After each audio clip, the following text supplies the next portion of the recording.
you have to be like water. Learn to be like water, adaptable, fit into any vessel, have a sense of calm, have a sense of patience. But ambition is extremely important. And I don't just say this to girls, I say this to boys and girls. Just everyone who wants to be able to have a purpose in life, have an ambition, have the guts to find your glory. It's extremely important to have guts, to have conviction, to be able to say that, this is what I want and I want to achieve it. I learned it from the very, very strong people in my family that I looked up to, that showed me that it doesn't matter what your circumstances are, it matters how large your dreams are. And I have really large dreams. There's something about knowledge. There's something about if you learn, even if you don't know something, if you have an ambition to be somewhere, if you prepare yourself, you have the ability to be better than everyone else. I like to be prepared for everything, even if it's an interview, even if I'm going for a red carpet, even if something is trivial to someone. Honesty is very important in relationships, whether it's with friends, whether it's with family, whether it's with your loved one, whether it's in a romantic relationship. I think being real to what you really are feeling is very important. And a lot of people don't have the guts to do that because we are always pretending to be a certain way so that we can maintain a relationship. But I think the healthiest relationships happen when you have the ability to call out someone and say, well, that's not right, or I don't feel a certain way and you're wrong or you're right, and to be able to talk about it. It takes taking that cloak of being careful about your emotions off, but that's very important. I really feel like you are defined by, every time you're defined by what you do next, not what you left behind. There's no point of doing the same thing over again. I try not to do the same thing over again. You have to take risks. Risks are so important in evolution. Playing it safe, yeah, you can have an existence, but you'll never be someone who's a trailblazer. My dad was extremely sensitive, but he was also like my biggest champion. The one thing that I learned from him was the hustle. He always taught me that don't be afraid of the failure. What you do next after failure is what will define you.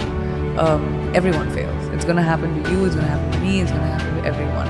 Instead of sitting on your hands and saying, I can't do it again, find the courage inside of you and saying, what can I do differently? How do you look back into your mistake and say, all right, that was a mistake, great, not doing that again.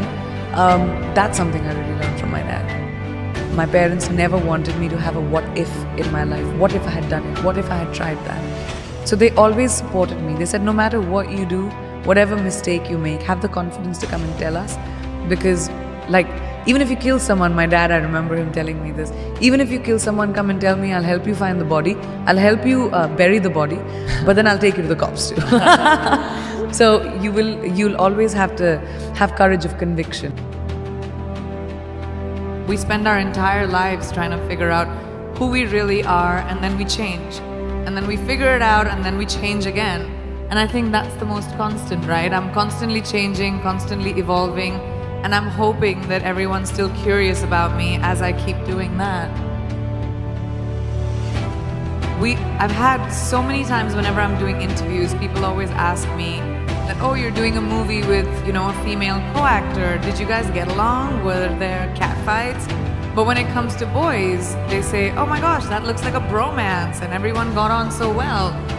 So I feel like over time, because women had the lack of opportunity, we were pitted against each other because there were only like 5 opportunities, like 5 places a woman could be hired. And so we were elbowing each other out to get to that one spot. So the crux of the problem is the lack of opportunity for females. And the more opportunity we create for each other, the more sisterhood will grow. We're 50% of the world's population. We need to be represented in every field like that. We need to be empowered by each other, by the people who are in positions of power, by putting us in positions of power. So I realized many, many years ago that the more I champion women in my own small way, maybe I'll be able to create a world around me at least, where, women run the show, because we kind of do it really well. We just aren't given the opportunity enough, Yes! When I was very young, I started working when I was 17 years old. And I remember my mother telling me this really young, that women should be financially independent.